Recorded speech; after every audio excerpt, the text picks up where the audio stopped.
Okay, so the last video I did left me off at having completed the editing and the coding for project 1, and there's just a few steps left in completing all of project 1. What we want to do now is set up Netlify to be able to deploy the site for us. And I'm going to sort of go through some of the steps. I can't do everything the way you would see it the first time you create your Netlify account, but let me see how far I can get with you. So if you get into Netlify, netlify.com, it asks for a sign up, which you would do the first time. And as you can see, it allows you to sign up with GitHub.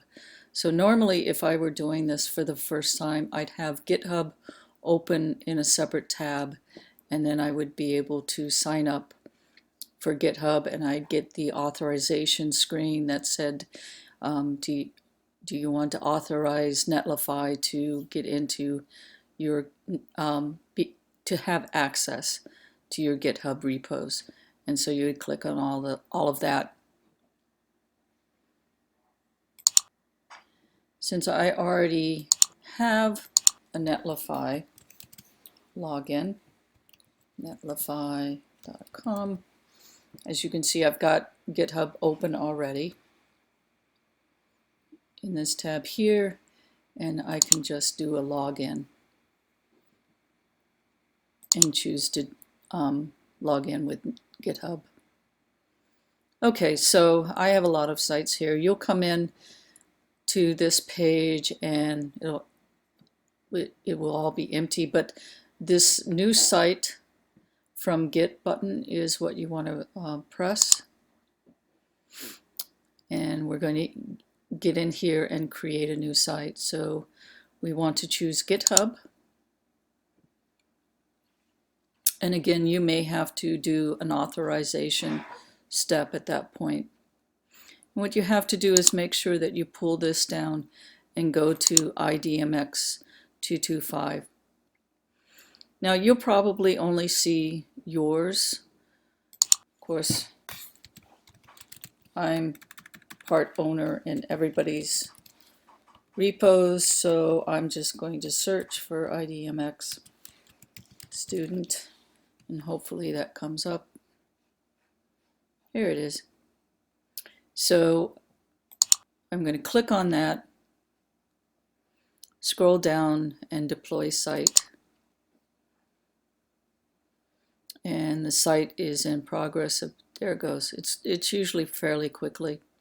And what Netlify does is it creates a random set of names for that particular site so that it's unique on the Netlify site.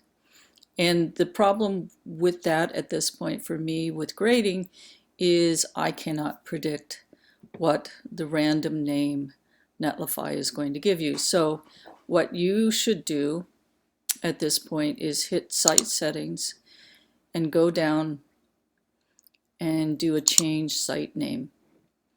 So leave this as it is for a moment and come over here back to your repo and carefully copy.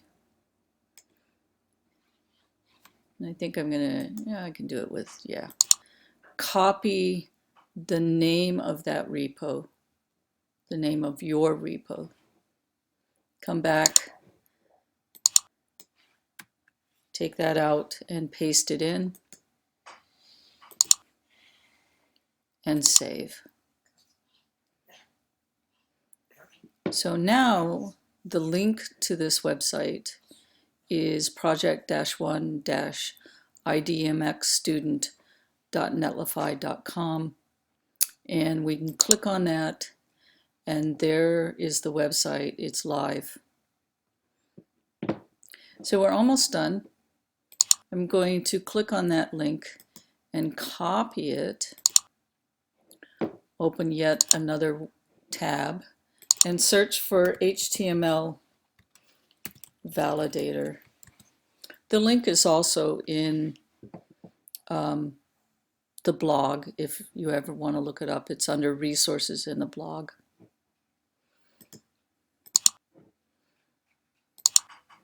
So using the URL in here, I can paste it in, and it has to have the whole link starting with HTTPS, but put that in there and do a check.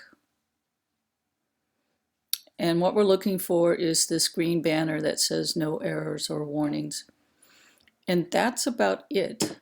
At this point, everything is good. The repo is up to date. There's a live website, and we find that there's no validation errors. So that's it. It would be ready for whatever due date or time is required of the project.